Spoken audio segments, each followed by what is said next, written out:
Solar ప్యానెల్ను ఈరోజు ఏర్పాటు చేసుకుని ప్రారంభించుకోవడం చాలా సంతోషంగా ఉంది. ప్రియతమ ప్రధాని యొక్క ఆలోచన అందరికీ తెలిసిందే. నిత్యము ఈ దేశాన్ని కాపాడాలి, ఈ దేశ ప్రజలను కాపాడాలి, ఈ దేశ ప్రజల సంక్షేమం గురించి నిరంతరం తాపత్రయపడేటువంటి ఒక మహానుభావుడు ప్రియతమైన ప్రధానమంత్రి నరేంద్ర మోడీ గారు. అందుకే పేదల కోసం అనేక సంక్షేమ పథకాలను ప్రజల ముందుకు తీసుకొస్తున్నటువంటి వ్యక్తి నరేంద్ర మోడీ గారు. ఈ వర్గము ఆ వర్గము అని తేడాగా భేదం లేకుండా అన్ని వర్గాల అభివృద్ధి కోసం మా యొక్క మూల సిద్ధాంతము అంత్యోదయ సిద్ధాంతం. చిట్ట చివరి వ్యక్తి కూడా సంక్షేమ ఫలాలు అందించాలన్న ఒక లక్ష్యమే, ఆ సిద్ధాంతం అనుగుణంగా ఈరోజు నరేంద్ర మోడీ ప్రభుత్వము ఇలా పేదల ప్రభుత్వంగా, పేదల సంక్షేమం ప్రభుత్వంగా ఇలా ముందుకు వస్తూ ఉన్నది. దానిలో భాగంగానే దేశంలో ఉన్నటువంటి దాదాపు 1 crore హౌజెస్, 1 కోటి ఇండ్లపైన సోలార్ ప్యానెల్ని ఏర్పాటు చేయాలని చెప్పి లక్ష్యంతో పీఎం సూర్యఘర్ ముఫ్త్ బిజ్లీ యోజన, ఈ పథకం ద్వారా 1 కోటి ఇండ్లపై సోలార్ ప్యానెల్ ఏర్పడేయాలి. దీనికోసం దాదాపు 75,000 కోట్ల రూపాయల బడ్జెట్ను ఇలా కేంద్ర ప్రభుత్వం కేటాయించింది. ఒక్కొక్క అసెంబ్లీ వారిగా చూస్తే 5,000 నుంచి 7,000 సోలార్ ప్యానెల్ ఏర్పడే లక్ష్యం తీసుకున్నారు. దానికి అనుగుణంగా బడ్జెట్ కేటాయించడం జరిగింది. దీని ద్వారా నరేంద్ర మోడీ గారు పిలుపునిచ్చారు. ఫస్ట్ పార్లమెంట్ సభ్యులు, ప్రజాప్రతినిధులందరూ కూడా మీరు ఆదర్శంగా నిలవండి. నా లక్ష్యం నెరవేరాలంటే, పేదలకు న్యాయం జరగాలంటే ముందుగా మీరు స్ఫూర్తిగా నిలవాలని చెప్పి వారికి పిలుపునిచ్చారు. వారి యొక్క పిలుపుని అందుకొని ఈరోజు నేను ముందుకు రావడం జరిగింది. ఇది ఒక మంచి పథకం. ఇది ఇవాళ దాదాపు 300 యూనిట్ల విద్యుత్ ఫ్రీ వస్తుంది మనకు. దాంతోపాటు 30,000 నుంచి 78,000 రూపాయల సబ్సిడీ వస్తుంది మనకి దీని ద్వారా.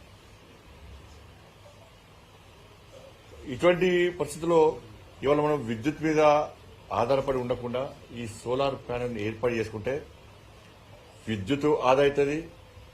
ఇవాళ మనం నిలయోగారి ఖర్చులు కూడా ఆదా అవుతాయి. ఇవాళ చూడండి, నాకు నెలకు 30,000-40,000 రూపాయల బిల్లు వస్తుండే. ఇవాళ దాదాపు నాకు తెలిసి 5,000-10,000 రూపాయల బిల్లు రాదు. 5,000-10,000 రూపాయల బిల్లు రాదు. కాబట్టి ఫస్ట్ చెప్పడానికి చాలా మంది ఏదో నరేంద్ర మోడీ గారి కోసం చేస్తున్నారు, ఇది మాకు అవసరమా అన్నటువంటి ఆలోచన ఉన్నారు. దాని తగ్గట్టు కూడా ప్రభుత్వాలు దీని మీద అవగాహన కల్పించడంలో విఫలమవుతున్నాయి. పాపం అధికారులు కష్టపడుతున్న గ్రౌండ్ లెవెల్. కానీ ప్రభుత్వాలు కూడా సహకరించాల్సిన అవసరం ఉండేది.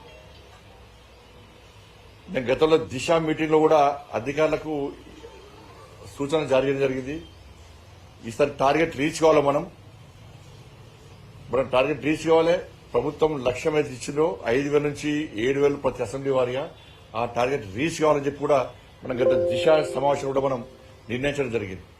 ఇది 2024లో స్టార్ట్ చేసినాం. 2027 వరకు 1 కోటి ఇళ్లకు పైన కూడా మనం ఈ సోలార్ ప్యానెల్ మనం ఏర్పాటు చేయాలి. ఇది లక్ష్యం. ఇది ఇప్పటికే చాలా మంది కూడా దీని మీద అవగాహన అందరూ కూడా పెట్టుకుంటున్నారు. సోలార్ ప్యానెల్ ఏర్పాటు చేసుకున్నాక దాని యొక్క లాభం ఏంది, ఏ విధంగా మనం లబ్ధి పొందుతున్న విషయం బయట వస్తుంది. మనం ఫస్ట్ సోలార్ పెట్టుకోనే 2 లక్షల 3 లక్షల, ఇది 25 ఇయర్స్ సర్వీస్ ఉంటుంది. 25 ఇయర్స్ వరకు కూడా మనం దీని ద్వారా ఎంత లబ్ధి పొందుతాము, ఎంత ఆదాయాన్ని మనం పొందుతున్నాం, ఎంత ఆదాయాన్ని మనం ఖర్చు తగ్గించుకుంటున్నాం మనం అనే విషయాన్ని మనం ఆలోచించాల్సిన అవసరం ఉంది. ఇవాళ నేనే ఉదాహరణ. ఇవాళ నేను కూడా ఫస్ట్ దీని మీద అవగాహన లేకుండా నాకు కూడా, దాని తర్వాత తెలుసుకున్న తర్వాత నేనే ముందుకు వచ్చి ఇవాళ సోలార్ ప్యానెల్ ఏర్పాటు చేసుకున్నా. సోలార్ ప్యానెల్ ఏర్పాటు చేసుకోవాలని చెప్పి నా మైండ్లోకి వచ్చిన వెంటనే తెలుసుకున్నా, అరే ఇంత ఖర్చు తగ్గుతుంది నాకు అని చెప్పి నేను భావించిన రోజు ముందుకు వచ్చి పెట్టుకున్నాను. నాకు సబ్సిడీ వస్తున్నది.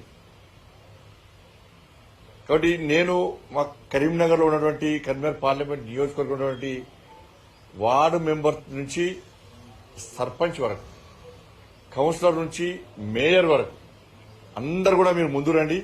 ముందుగా మీ ఇళ్లలో సోలార్ ప్యానెల్ ఏర్పాటు చేసుకోండి. మనం ఏర్పాటు చేసుకుంటే మనం 10 మందికి చెప్పేట అవకాశం ఉంటుంది. కాబట్టి అందరికి అప్పీల్ చేస్తున్నాం, ప్రతి ఒక్కరు దీన్ని సహకరించాల్సి కోరుతున్నాం.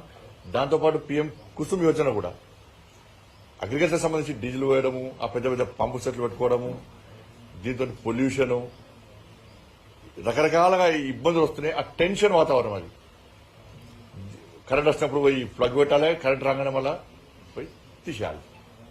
కాబట్టి ఏం టెన్షన్స్ ఉండకుండా ఇవాళ మీరు సోలార్ ప్యానల్ ఏర్పాటు చేసుకుంటే మీకు అదనంగా విద్యుత్ ఏదైతే వస్తుందో ఇవాళ 200 యూనిట్లు ప్రభుత్వం ఫ్రీ ఇస్తున్నది. మీకు 300 యూనిట్ వస్తాను 100 యూనిట్లు ఆల్రెడీ అమ్ముకోవచ్చు, మనం డిస్కౌంట్ అమ్ముకోవచ్చు, అంతే కదా సార్. ఇవాళ విద్యుత్ కొనుక్కునే స్థాయికి మనం రావద్దు, విద్యుత్ అమ్ముకునే స్థాయికి రావాలి.